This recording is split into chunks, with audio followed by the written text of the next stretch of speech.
Imagine-toi dans une pièce sombre, seul entouré de silence. Ce silence n'est interrompu que par une seule pensée récurrente. Personne ne croit en moi. Peut-être que tu as été trahi par ceux-là que tu avais confiance. On peut être là que tu as constamment été sous-estimé par ceux qui n'ont jamais vu ta véritable valeur. Je vais te dire que ce silence, cette solitude n'est pas une malédiction, mais une opportunité. C'est le moment de forger, renforcer, et prouver à toi-même que tu peux avancer.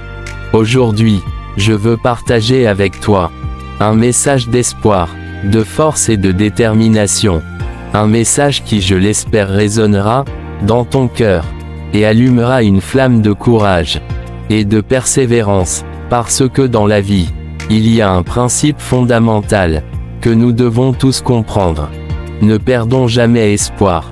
Soit nous gagnons, soit nous apprenons, et travers chaque expérience, chaque chute, chaque défi, nous avons l'opportunité de grandir et de devenir meilleurs. À un moment de ta vie, tu tomberas, tu feras face à l'échec et te semblera que tout s'effondre.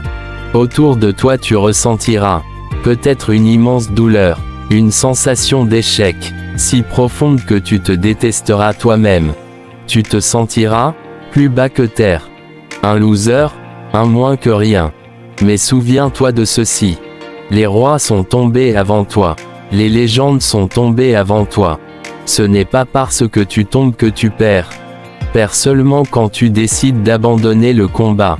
Tu perds quand tu choisis de perdre en tes rêves.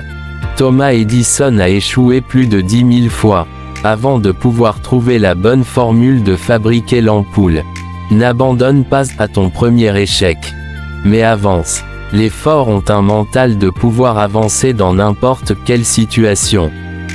Mais toi, pourquoi veux-tu abandonner? N'abandonne pas. Avance. Je dis bien avance. Avance, avance. Il y avait un monsieur qui était riche dans un quartier. Il l'homme le plus respecté. Et était l'homme le plus convoité par les femmes du quartier. Un jour il perda sa fortune. Et devint pauvre. Sa femme le quitta. Ses amis du quartier se moquèrent de lui. Il se demanda pourquoi je suis tombé? Pourquoi? Si vous voulez découvrir la suite de l'histoire, abonne-toi et like.